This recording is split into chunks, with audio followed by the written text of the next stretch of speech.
Officer Johnson గారు పెట్టిన dead line అయిపోయింది. ఇప్పుడు వాడు వస్తే ఏం చేద్దాం? ఒరే నన్నపనేని ఎంజాయ్ చేసే టైంలో ఎంజాయ్ చేయాలరా. వాడు వచ్చినప్పుడు చూసుకుందాం. అయితే ఇప్పుడే చూసుకోవాలి. ఏ వాడు వచ్చేసాడు, అదిగో. వచ్చాడంత మెల్లగా చెప్తావేంట? Damn it.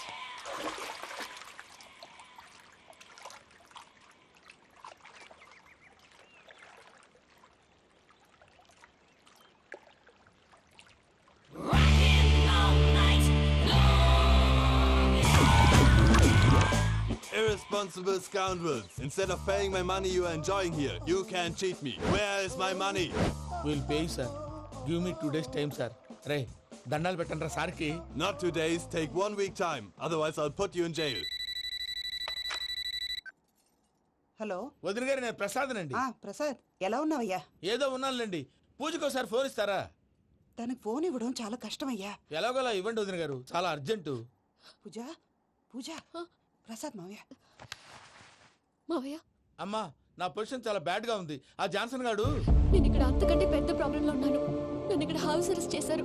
నువ్వేం చేస్తావో నాకు తెలీదు. నన్ను ఇక్కడ నుంచి ఎలాగైనా తప్పించు.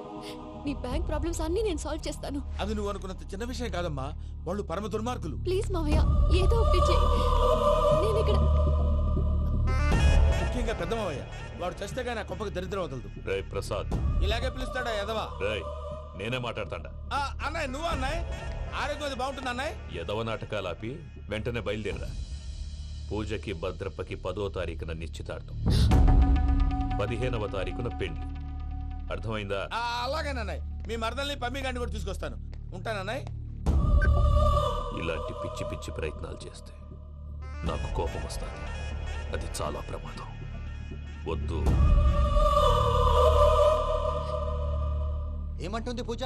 ఇక్కడ తీసుకొస్తే ఇస్తానంటుంది. ఏముంది భయ్యా, టికెట్ వేసి తీసుకొచ్చేయండి. టికెట్ వేసి తీసుకురావడానికి అది మా అత్తోరిల్లు అనుకుంటున్నావా? అత్తూరిలే కదా భయ్యా. అత్తోరిల్లేరా, కానీ అక్కడ చెత్తనాయాళ్ళు ఉన్నారా.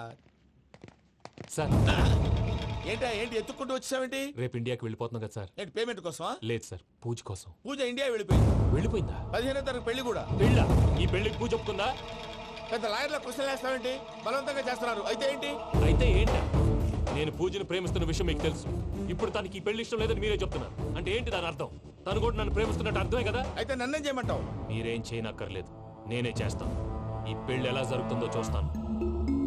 Irresponsible scoundrel. Where is my money? నన్ను ఇక్కడ నుంచి ఎలాగైనా తప్పించు.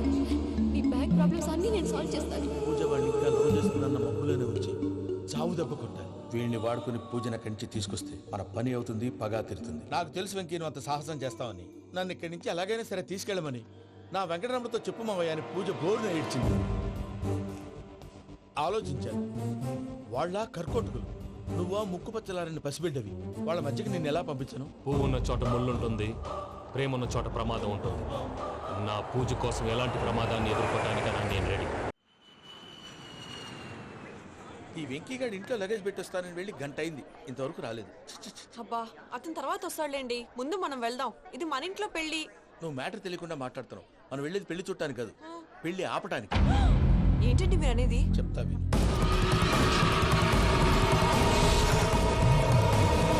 అది జరిగింది. అసలు పూజకి పెళ్ళెందుకు ఇష్టం లేదు? దానికి కారణం నేను. పూజ నేను ఒకరినొకరిని ఇష్టపడ్డా. అందుకే ఈ పెళ్లి తన మనసుకు కష్టం కలిగించింది. ప్రసాద్ గారికి ఫోన్ చేసి నన్ను రమ్మంది. ఇప్పుడు తన అక్కడి నుంచి తప్పించడం ప్రేమికుడుగా నా బాధ్యత. ఈ వెంకటరమణ బాధ్యతను బరువుగా ఫీల్ అవుతుంది. నీకు అర్థమైంది కదా? అర్థమైందండి. మమ్మీ, బై మిస్టేక్ నువ్వు మ్యాటర్ లీక్ చేసావనుకో, వాళ్ళు పప్పాని శ్మశానానికి ప్యాక్ చేస్తారు. ఊరుకోరా, అవేం మాటలు. డాడీ ఫస్ట్ మంచి పని చేస్తుంటే నేను ఎందుకు చెప్తాను? ఓకే, నీ ప్లాన్ మొత్తం గుర్తుంది కదా? చెప్పమంటారా? అక్కర్లేదు. అయితే పదండి, దుర్ముహూర్తం ఆ, వచ్చేస్తుంది. వెళ్దాం, పద. లగేజ్ తీసుకెళ్ళి. అయ్యా, పూజ మూల నాయన దేవుడు అసంటోడు. ఆయన మిమ్మల్నే కాదయ్యా, మమ్మల్ని కూడా తన సొంత మనుషుల్లాగా చూసుకునేవారు. ఆ మహానుభావుడి బిడ్డకి అన్యాయం చేయకండి అయ్యా. చేసిన తప్పుకి క్షమాపణ అడగాల్సింది పోయి నాకే సలహాలు ఇస్తాను. భైరాగి, ఈడికిదే ఆఖరి మాట కావాలా?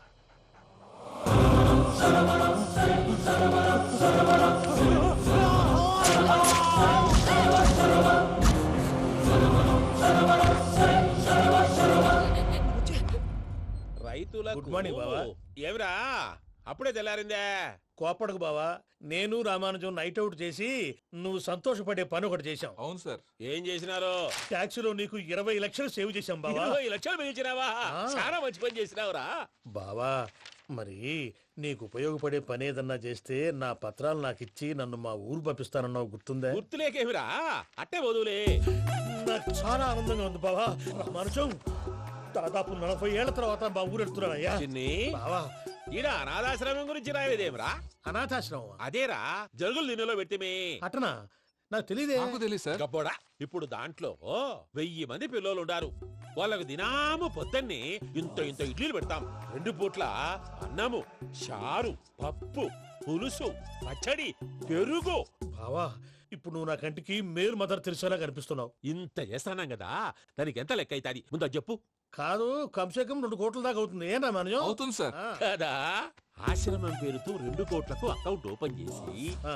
తరువాత బినామీ పేర్లతో మొత్తం మనమే వసూలు చేసుకుంటాం. మరి ఆశ్రమంలో పిల్లకాయలకి? ఆశ్రమం ఉంటే కదా పిల్లకాయలు ఉండేది. ఆశ్రమం లేదా? మరి ఇందాక ఉందన్నావు. కాగితం మీద ఉంటాది. పియూసీ చదువుకున్నావు, నాకు వచ్చే తాట్స్ నీకు రావేమి? నీలా ఆలోచించడానికి నీ కంట్రీ బ్రెయిన్ నాకు ఉండద్దు. ఎప్పుడో విశాఖ ఉక్కు ఆంధ్రుల హక్కు టైంలో మా అక్కని నీకిచ్చి పెళ్లి చేశాము. అక్కతో పాటు ఆవును దొడుకుని నేను వచ్చాను. ఆవును దొడ్లో కట్టేశావు, నన్ను ఇంట్లో కట్టేశావు. అక్కతో పాటు వచ్చిన ఆవిళ్ళిపోయింది, తర్వాత అక్కెళ్ళిపోయింది. నేను మాత్రం ఇక్కడే ఉండిపోయాను. నా ఆస్తి పత్రాలు నీ దగ్గర పెట్టుకుని నాకు పెళ్లి పెటాకులు లేకుండా చేసి టీనేజ్ లో వచ్చిన నన్ను ఓల్డేజ్ తీసుకొచ్చాను. కానీ నాకు విముక్తి లేదేమిట్రా?